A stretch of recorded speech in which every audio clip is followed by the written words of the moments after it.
Maraming salamat po sa pagtangkilik ng ating video. Hinihikayat ko po kayong mag-like and subscribe para ma-update kayo sa susunod na nakabanata. Tara at umpisahan na natin. Ang lokasyon ay sa Rivington City. Biglang tumunog ang cellphone ni Gerald. Sa gilid ng kanyang mga mata, nakita niya na si Elena iyon. Mark Crawford, natanggap mo na ba ang tiket sa pagpasok? Oo, nakuha ko. Dapat ay binigay mo lang ito sa akin ng personal kapag may pagkakataon kang gawin ito. Bakit mo kailangan pang puntahan at guluhin ang iyong sarili upang may padala lamang ito sa akin?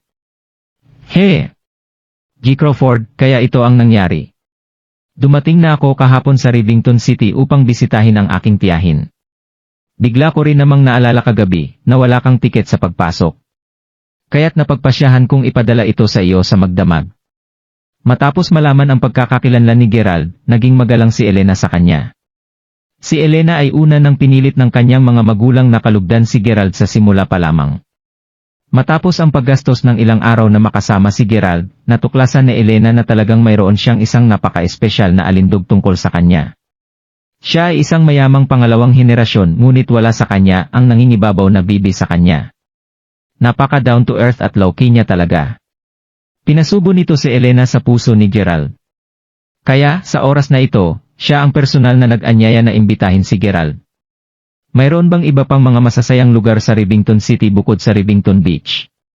Marami pang mga nakagaganyak na lugar. Kakailanganin mo lamang na dumating, G. Crawford. Kapag nakarating ka sa lugar, kailangan mo lamang ipakita sa kanila ang tiket sa pagpasok. Ang mga tao roon ay mag-aayos para sa isang hotel para sa iyo. Kapag naayos na ang lahat, pupunta ako sa iyo. Sige. Matapos ang talakayan, nagbitin si Gerald. Sa totoo lang, si Gerald ay palaging nakalagay sa isang maliit na bayan sa kanyang maliit na lalawigan mula pa noong bata siya. Pagkatapos lamang siyang mapasok sa Mayberry University na sa wakas ay nagkaroon siya ng pagkakataong manirahan sa isang metropolis at malaking lungsod tulad ng Mayberry City. Gayunpaman, masyadong mahirap si Gerald. Dahil doon, hindi pa nakakapunta si Gerald sa ibang lungsod. Dapat ko bang hilingin kay Mila na sumama sa akin sa pagkakataong ito? Napaisip si Gerald sa sarili. Ang relasyon sa kanilang dalawa ay medyo hindi sigurado. Gayunpaman, pagkatapos na isipin ito, nagpasya si Gerald na iskrepe ang naisip. Kung sa bagay, takot na takot si Mila sa insidente na kinasasangkutan ni Miguel. Bukod dito, hindi man siya napunta sa paaralan ngayon dahil nagpasya siyang magpahinga sa bahay. Sa pagtingin sa mga bagay, nagpasya si Gerald na pahinga na siya. Maagang nakatulog si Gerald ng gabing iyon. Kinabukasan, maaga namang nagising si Gerald. Dumating na sina Aiden at ang iba pa noong isang araw. Hindi masyadong pamilyar sa daan si Gerald, kaya't hindi siya nagmaneho, ngunit pinili niyang sumakay doon sa tren. Dumating siya sa pasukan ng kaganapan sa Rivington Beach alas 8 ng umaga. Kumusta, Ginoo? Mangyaring ipakita sa akin ang iyong tiket sa pagpasok. Pagdating pa lang niya sa pintuan, napahinto si Gerald ng isang napakagandang babaeng tumatanggap. Tinaas niya ang kanyang kamay upang hilingin sa kanya para sa tiket sa pagpasok. Ang resepsyonista ay dinulas kay Gerald pataas at pababa. Marahil ito ay dahil suot ni Gerald ang kanyang dating damit na kanyang nalabhan. Hindi mahalaga kung paano siya tumingin sa kanya, hindi mapigilan ng tumatanggap na magtaka kung ito ay isang kalunos-lunos na estranghero na nais sumali sa pagdiriwang at maranasan ang mundo. Kahit na siya ay napakamagalang at magalang, halatang may pag-aalinlangan siya tungkol kay Gerald habang nakatingin sa kanya. Para bang sinasabi niya, pumasok ka kung mayroon kang isang tiket at mawala kung hindi. Paano nabigo si Gerald na makita ang hitsura ng paghamak sa mga mata ng babaeng tumatanggap? Hindi talaga niya naintindihan ang mga katangiang mayroon ang lahat ng mga resepsyonista na ito. Bakit parang mayroon silang katulad na mga bertud at pagkatao? Hahaha. Pinili ni Gerald na huwag sabihin. Pasimple niyang inilabas ang kanyang tiket sa pagpasok bago inilabas ang kanyang cellphone nang maghanda siyang tawagan si Aiden na nagkakatuwaan na sa loob. Pagkatapos ay sumugod siya ng diretso sa venue ng sabay. Ikaw. Galit na galit ang magandang tumatanggap sa hindi pagpapansin ni Gerald. Ngunit muli, walang problema sa kanyang tiket sa pagpasok. Kahit na pinaghihinalaan niya na maaring ito ay isang pekeng, wala siyang katibayan upang patunayan kung anuman. Kinakabahan na namang tumayo ulit ang resepista. Maraming mga marangyang kotse ang huminto sa harap ng pasukan. Isang grupo ng mga kabataang lalaki at babae ang bumaba sa sasakyan. Hahaha. Ang isang pulutong ng mayaman at mga batang Panginoon ay narito sa susunod na 2 araw. Makakagawa ako ng maraming mga bagong kaibigan. Bukod diyan, magkakaroon din ng maraming magagandang at mayamang kababaihan. Iyon ba ang paninindigan mo? Ang alam mo lang kung paano gawin ay maghanap ng makinis, mayaman at magagandang batang babae. Hindi ba nagmamay-ari ang iyong pamilya ng bilyon-bilyong dolyar sa yaman? Bakit mo pa hinahanap ang Miss Perfect? Humph! Ang ilang mga tao ay naglalakad ng pabiro bago sila kumuha ng kanilang sariling mga tiket sa pagpasok. Ang batang lalaki na nagsusumikap para sa isang mayamang babae ay biglang tumalon. Damn it! Mayroon ba sa inyo ang nakakita ng aking tiket sa pagpasok? Paano ko ito nawala? Niloloko mo ba ako? Hindi ba nakita ko na hawak mo ito? Dumating sila sa pasukan at sinabihan siya ng iba pang mayamang binata. Oo, pero kailangan kong umihi, hindi ba? Huminyo ang kotse sa daan at umihi ako sa gubat. Tita, hawak ko na ang admission ticket kanina at pagkatapos kong umihi, parang wala akong natatandaan na may hawak ako, hula ko na wala na lang ito bigla. Sinimulan siyang pagtawanan ng grupo, ngunit malinaw na nagbibiro lamang sila bilang magkaibigan. Lahat sila ay nag-alala. Hahanapin natin ulit ito, pero kung hindi natin magawa, babalik tayo at kukunin ito. Medyo malayo yun dito. Pinag-usapan at ipinaliwanag nila sa babaeng receptionist tungkol sa tiket na meron siya kanina ngunit nawala ito, at kung pinapayagan pa rin siyang pumasok kahit na ganoon ang nangyari. Direktang itinanggi ng babaeng receptionist ang kanilang pagpasok. Anong problema? Sa sandaling ito, isang lalaki na may gulang na at nakasuit ang naglakad patungo sa grupo ng mga kalalakihan at kababaihan. Oh, ikaw siguro si Yancy Zimmerman. Walang malasakit ang ekspresyon sa mukha ng may gulang na manager kanina, ngunit nang makita niya ang taong nakawala ng kanyang tiket, ang mukha niya ay biglang lumiwanag. Naalala mo pa ba ako? Nakipaghapunan ako kasama ang iyong ama, si Taylor Zimmerman, sa isang restaurant County State. Kasama ka namin noon. Ngumiti ang may edad na tagapamahala. Oh, naalala ko, ikaw ba si Ted Lopez, ang manager ng tour company? Oo, ako ito. Tungkol saan ang kaguluhan na ito? Nakangiting nagtanong si Ted. Madalas, si Yancy ay may personalidad na madaling makisama at lahat ay gustong makiogbiruan sa kanya, ngunit ang bilyong dolyar na mga ari-arian ng kanyang pamilya ay tinuturing na malaki sa county state. Halata na si Yancy ang pangunahing pokus ng grupo ng mga kalalakihan at kababaihan. Kahit na naglolokohan at nagbibiruan sila, kapag narinig nila na may problema si Yancy, wala sa kanila ang aalis sa tabi niya. Lalo na ang mga babae. Hahaha, well, Mer Lopez, nawala ang aking entrance ticket, hindi magiging magandang ideya kung babalik ako para hanapin ito. Kaya, okay lang ba kung makapasok ako ng walang tiket? Ngumiti si Yancy, magiging maayos ang lahat ayon sa kanyang kaisipan. Sinubukan niyang hayaan na lang ang pangyayaring ito at handa na siyang pumasok sa loob. Hindi, Yancy. Pinigilan siya ni Ted. Kung ito ang nakaraan, pwede mong gawin ang gusto mo, pero sa ngayon may isang espesyal na okasyon. Magiging prangka na lang ako sa'yo. Sa ibabaw, kay Merholden ang cruise party na ito para sa isang grupi ng mga mayamang kabataan na magsaya. Ngunit sa totoo lang, plano talaga ni Merholden na imbitahan si Mer Crawford mula sa Mayberry. Mer Crawford. Nagkatinginan si Yancy at ang iba pa. Ahem, sa palagay ko hindi mo maintindihan kung sino si Mer Crawford batay sa aking paliwanag, ngunit siguro alam mo naman ang tungkol sa Commercial Street sa Mayberry City, tama ba? Kalokohan, ang street na iyon ay kilala bilang Gold Fountain ng Mayberry. Ang kaling iyon ay palaging masikip at puno ng tao. Gusto kong pumunta sa Wayfair Mountain Entertainment, pero halos hindi ko ito kayang bayaran, sabi ni Yancy. Ahem, kalimutan mo na ang tungkol sa Wayfair Mountain Entertainment. Sa totoo lang, ang buong Mayberry Commercial Street ay pagmamay-ari ng isang tao, at ang taong iyon ay si Mer Crawford. Ano? Nabigla si Yancy. Ang mga magagandang babae sa tabi niya ay nagulat din. Ang ilan sa mga second-generation rich people ay pambihira ang kayamanan, ngunit nakuha nila ang pera na ito mula sa kanilang mga magulang. Tulad ng para sa isang tulad ni Gerald Crawford, na nagkaroon ng kanyang sariling malaking industriya, ay kasama din doon. Nagtataka sila kung sino ang sumusuporta sa kanya. Nagulat ang lahat ng mga tao. Yancy, iyon ang dahilan kung bakit mas mahigpit ang mga patakaran sa entrance sa ngayon. Natatakot silang na baka ilang mga bastos na tao o ang paparazzi ay makalusot o kung anuman. Matiyagang nagpaliwanag si Ted. Okay, babalik tayo para hanapin ang tiket. Bumalik sila at naghanap ng tiki sa loob ng kalahating araw, ngunit hindi nila ito nahanap. Ibig sabihin ba nito na hindi ako makakapasok? Dismayadong sinabi ni Yancy. Mayroon lamang isang entrance ticket sa bawat isang tao, at ito ay hindi isang bagay na mabibili lamang ng kahit sino. Sa mismong sandaling iyon, ang babaeng receptionist na tahimik na nakatayo sa tabi ay biglang namula.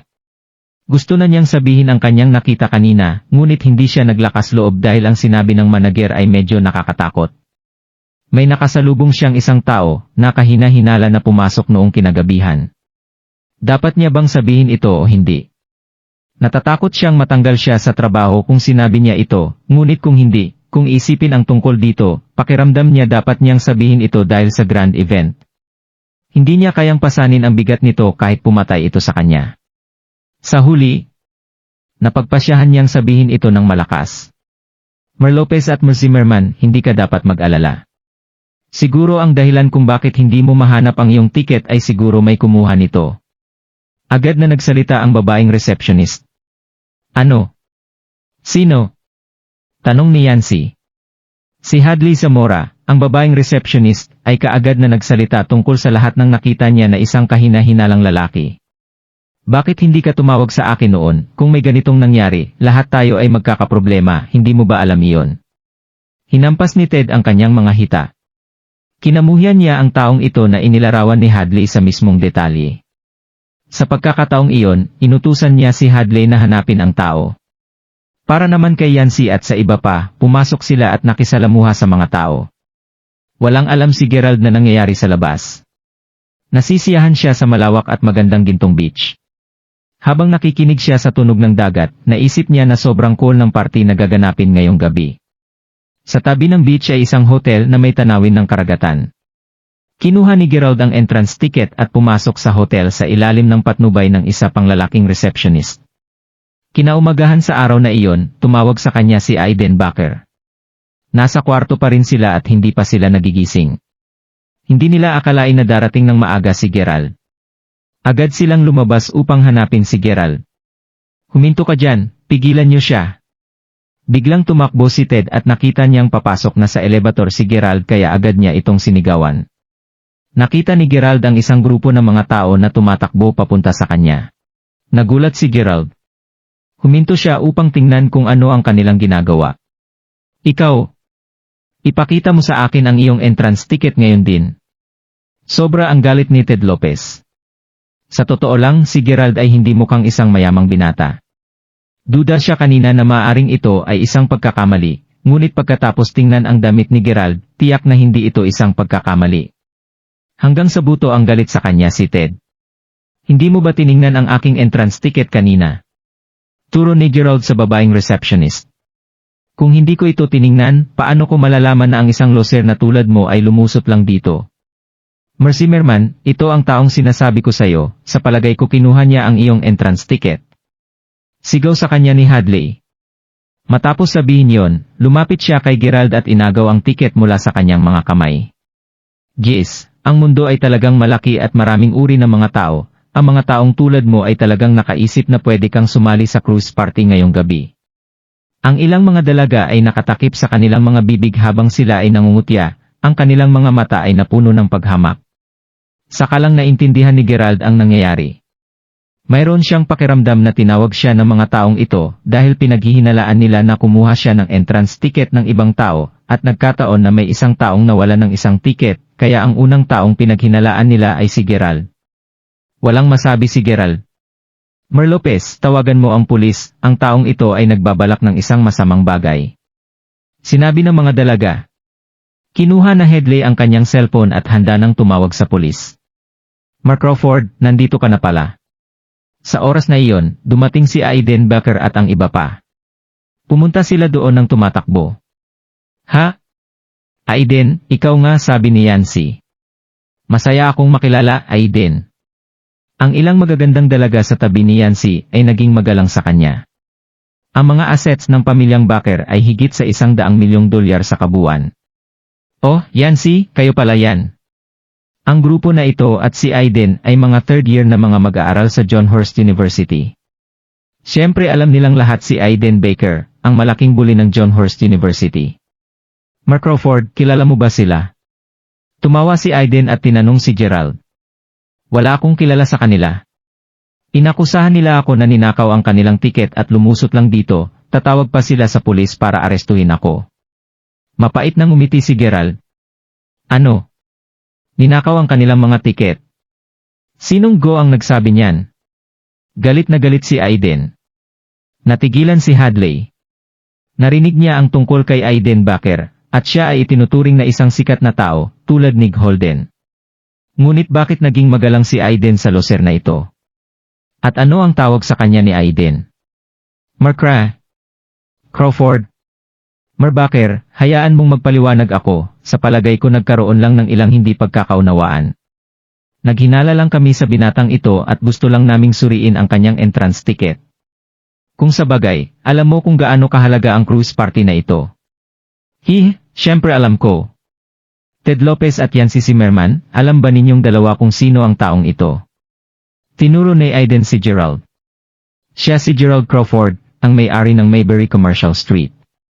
Seryoso bang iniisip mo na ninakaw niya ang inyong mga tiket? Ano? Siya si Mark Crawford. Ang grupo ng mga tao ay napanganga hanggang sa nahulog ito sa lupa. Oh? Mar Gerald, sorry talaga. Nanginginig ang mga binti ni Hadley. Agad siyang yumuko at lumuhod sa kanya. Ang mga salitang lumabas sa bibig ni Aiden ay makabuluhan. Mark Crawford, sorry talaga. Hindi ko talaga inasahan. Naramdaman ni Ted ang isang bukol na nabuo sa kanyang lalamunan, sinubukan niyang humingi ng paumanhin ng may paggalang. Kahit na hindi banggitin, ang mga dalaga na tumayo sa tabi ni Yancy at kinutya si Gerald ay mga nimpomanyak.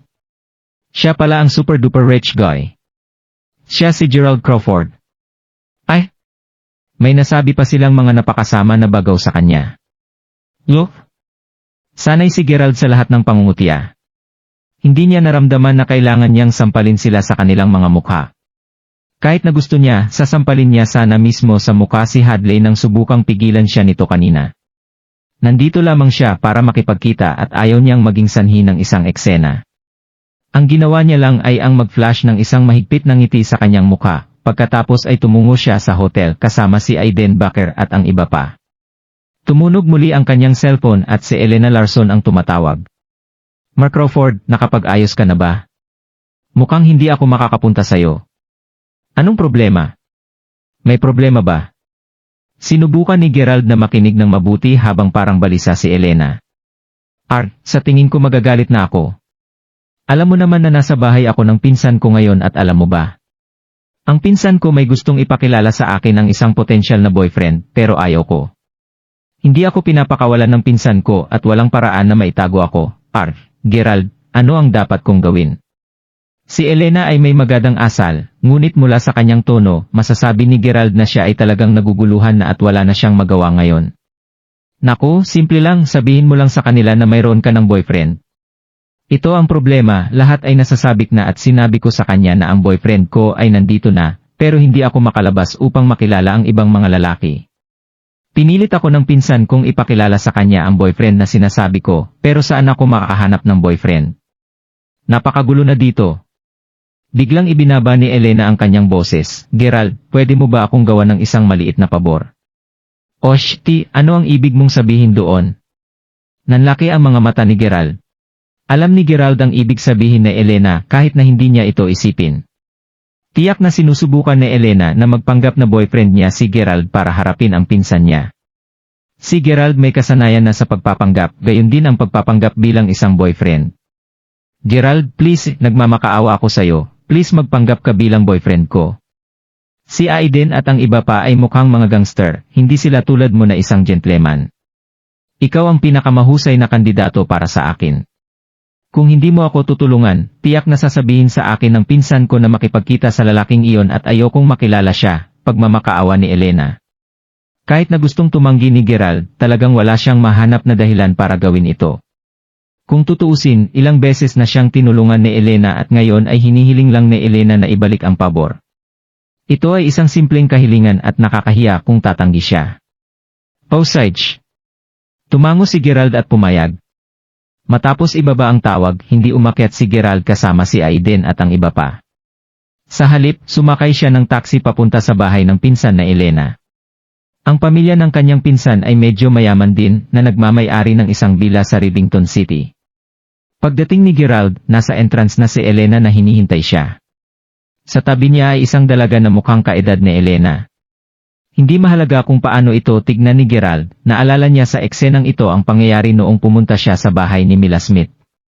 Darating ba ang araw na makakasalubong niya ang mga babaeng ito sa bilang ang tao na nagpapanggap na boyfriend ng iba? Bumaba si Gerald sa sakyan at binati si Elena. Ay! My gosh, pinsan, si Gerald ba ito?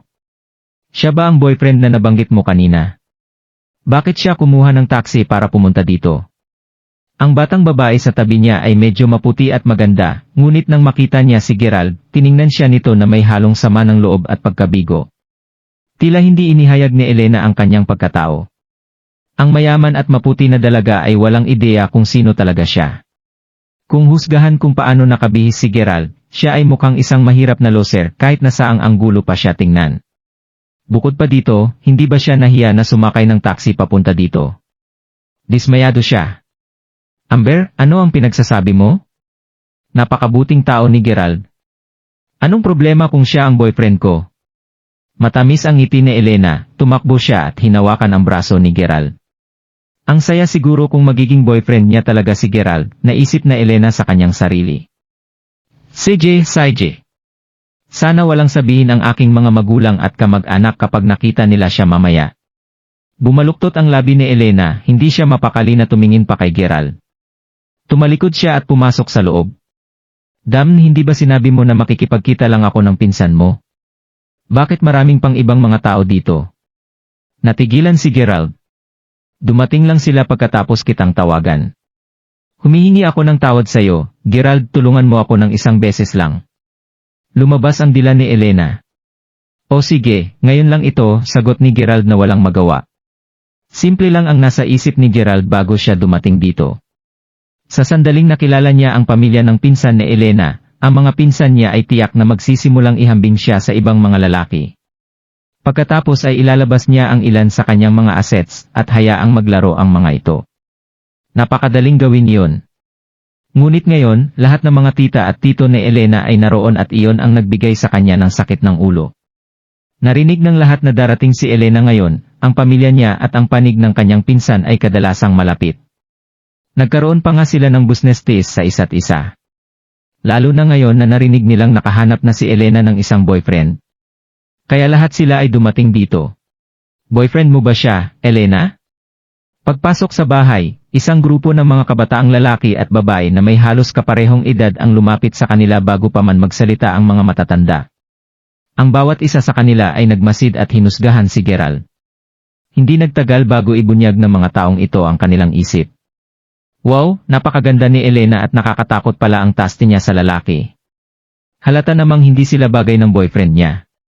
Elena, yayayain ka sana namin na samahan kami sa cruise party, pero palagi mong sinasabi na mayroon kang dapat gawin. Kaya siguro dinala mo ang boyfriend mo, sabi ng isa sa mga babae. Oo, pero nagkataon lang talaga pwede kaming sumama. Ngumiti si Elena at hinawakan ang kamay ni Gerald, hindi ito binitawan kahit minsan. Wala sa kanyang mga pinsan ang sumalubong kay Gerald. Alam ni Elena na mababa rin ang tingin nila sa kanya. Gayunpaman, hindi siya naglakas loob na ibunyag ang pagkatao ni Gerald nang walang pahintulot. Nang makita na parang okay na si Gerald, gumaan na ang pakiramdam niya. Hindi masaya si Gerald dahil manhid na siya mula sa pagdalo ng mga okasyon ng madalas. Pinili lamang niyang manahimik at panatilihin ang kanyang pagpipigil. Okay, Elena, upuan mo. Sa oras na ito, isang babaeng may edad na ang tumayo. Siya ang tita ni Elena na si Ruby Larson. Nagpapatakbo siya ng kanyang sariling beauty company, kumikita din ito ng ilang milyong dolyar annually. Mahusay na pinapanatili ang kanyang balat at nasanay na siyang makakita ng maraming mayaman. Nang makita niya ang isang ordinaryong tao na tulad ni Gerald, sobra siyang hindi naging komportable. Ikaw siguro si Gerald. Saan ka nakatira? Ano ang ginagawa ng iyong pamilya? Tanong ni Ruby. Ang grupo ng mayamang mga hair ay ngumisi kay Gerald.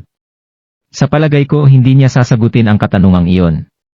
Ang kanyang pamilya ay mula siguro sa probinsya at nagmamay-ari sila ng bukid, tama ba? Hindi ko talaga maintindihan kung paano nakahanap si Elena ng isang mukhang shabby na lalaki habang siya ay napakaganda at mayaman pa. Kung siya ang boyfriend ko, tatalon ako palabas ng gusali at magpapakamatay. Tingnan mo siya, tahimik siya mula nang pumasok siya sa bahay. Malinaw na kinakabahan siya dahil hindi pa siya nakakita ng magandang bahay dati. Siguro nabigla siya nang makita niya ang marangyang paligid na ito. Hindi siya katumbas na Dixon Wayward. Ski! Ano pinagsasabi mo? Siya? Isang kompetisyon ni Dixon Wayward. Sa isang tabi, maraming mga babae at lalaki na nakakross ang mga braso ang pinagsismisan si Gerald. Agad na napasimangot si Amber nang mabalitaan niya na inihambing nila si Gerald kay Dixon Wayward. Sino nga ba si Dixon Wayward? Siya ang taong ipinakilala ni Ruby kay Elena, ang kanyang pamilya ay nagmamay-ari ng hotel chain.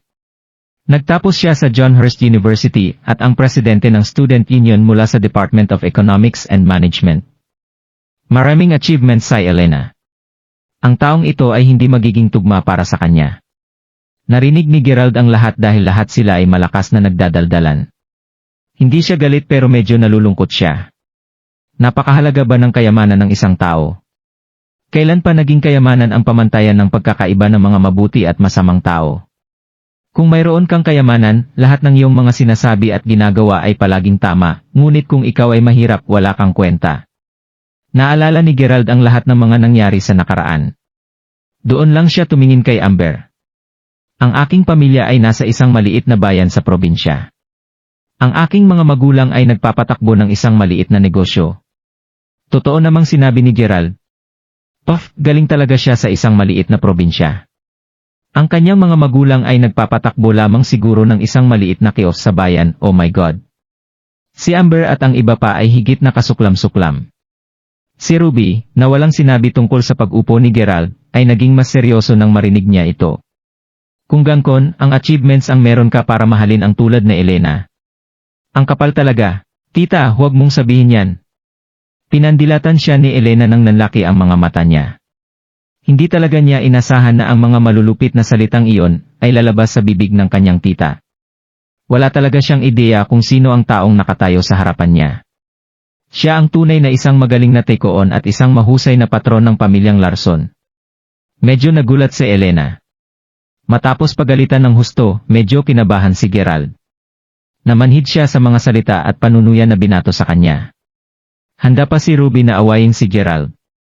Gusto niyang ipaintindi kay Gerald na kailangan niyang lumayo kay Elena. Biglang tumunog ang kanyang cellphone at kinuha niya ito upang sagutin ang tawag. Oh? Dixon Wayward. Ha? Hindi ba sinabi kong hahayaan kita sa susunod? Ano? Nasa pintuan ka na? Okay, pupuntahan kita ngayon. Ang tawag ay mula kay Dixon Wayward. Sinabi na sa kanya ni Ruby na hindi siya pupunta ngayon. Ngunit sino ang nakakaalam na pipilitin pa rin ni Dixon na pumunta dito?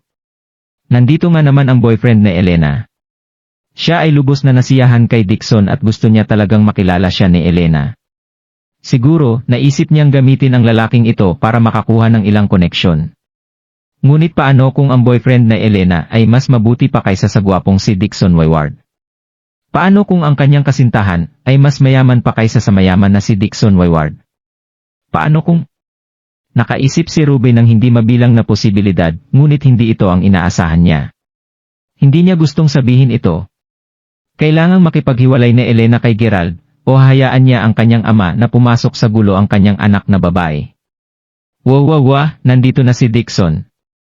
Elena, dahil dadalo rin si Dixon sa cruise party, mas makikilala mo pa siya doon, di ba? Itinabi na ni Amber at ng iba pa si Gerald. Sa ngayon, plano nilang iset up si Dixon kay Elena. Sa sandaling iyon, pumasok si Dixon sa bahay kasama si Ruby. Dixon, ang gwapo mo naman. Matamis nang ngumiti si Amber nang makita siya. Si Dixon ay matangkad at gwapo.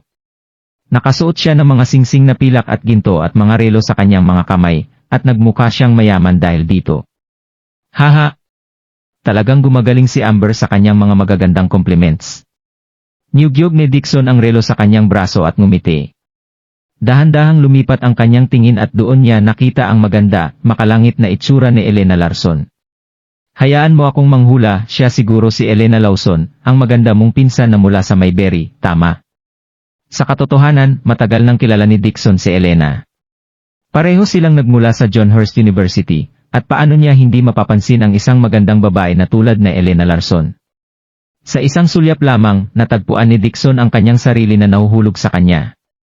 Siya ay napakaganda, sa sobrang ganda na ang kanyang puso ay sasabog na. Tuwang-tuwa si Dixon nang marinig niya na plano ni Auntie Amber na ipagkita sila. Ngunit pagkatapos, bigla siyang sinabihan na canceled na ang kanilang pagkikita. Gayunpaman, ang isang socialite na tulad ni Dixon ay gusto malaman kung bakit kailangan niyang kanselahin ang kanilang pagkikita. Kapag hindi siya pinapayagang dumating, mas pinilit niyang sumama. Well, hello. Magalang na bumati si Elena ngunit agad na tumayo siya sa tabi ni Gerald pagkatapos nito. Ganyan ba talaga siya kaganda? Bumangis ang pakiramdam ni Dixon. Inilipat niya ang kanyang tingin kay Gerald. So, boyfriend ka na Elena? Tumawa ng malakas si Dixon, sinusubukang magbigay ng impresyon na siya ay isang mapagbigay at malakas na tao. Ako nga,